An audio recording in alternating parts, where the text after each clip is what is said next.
जय जगन्नाथ। आपण माने केबे भाबिछन्ति कि ज्ञान कहीं देवी रूपे पूजा पाए सरस्वती माता केवल पढ़ाशुणार देवी नुहंती कहीं तांको बीणा हंस श्वेतवस्त्र सबुर गभीर अर्थ कौन।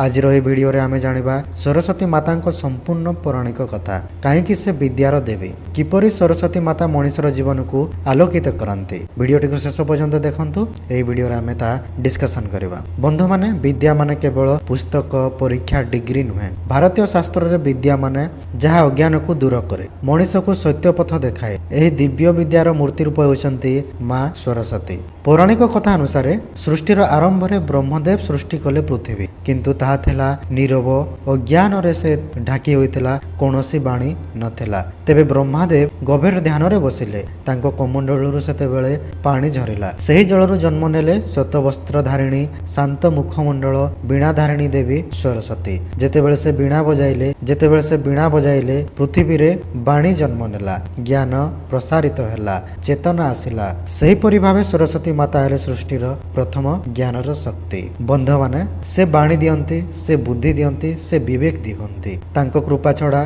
ज्ञान अंध, विद्या अधूरा। सेही पई छात्र कवि संगीतज्ञ कलाकार समस्ते सरस्वती माता को पूजा करिथांती। सरस्वती माता चिन्ह तांकर अर्थ हेउछि बीणा, ज्ञान कलार समन्वय, पुस्तक शास्त्रीय विद्या, हंस भल और मंद को परिचय करिवार शक्ति, श्वेतवस्त्र पवित्रता और निष्कलंक ज्ञान। सरस्वती पूजार गभीर अर्थ हेउछि कि फूल चंदन नड़िया केवल मूर्ति नुहे। यह हेउछि अज्ञान को छाड़िबा, अज्ञान को ग्रहण करिबा, विद्या को सम्मान करिबा। बंधु माने सरस्वती माता केवल एक देवी नुहंती, से ज्ञानर आलोक, से जीवनर पथ प्रदर्शक। जे घर विद्या को सम्मान मिले सेठारे सरस्वती माता स्वयं वास करथांती। तो सांग माने या थिला सरस्वती माता को कहानी जेउथिपाई आज से ज्ञानर रूपी भाव में पूजा पाई। जोठी भी ज्ञानर मंदिर थाए सेठी माता सरस्वती पूजा पाई।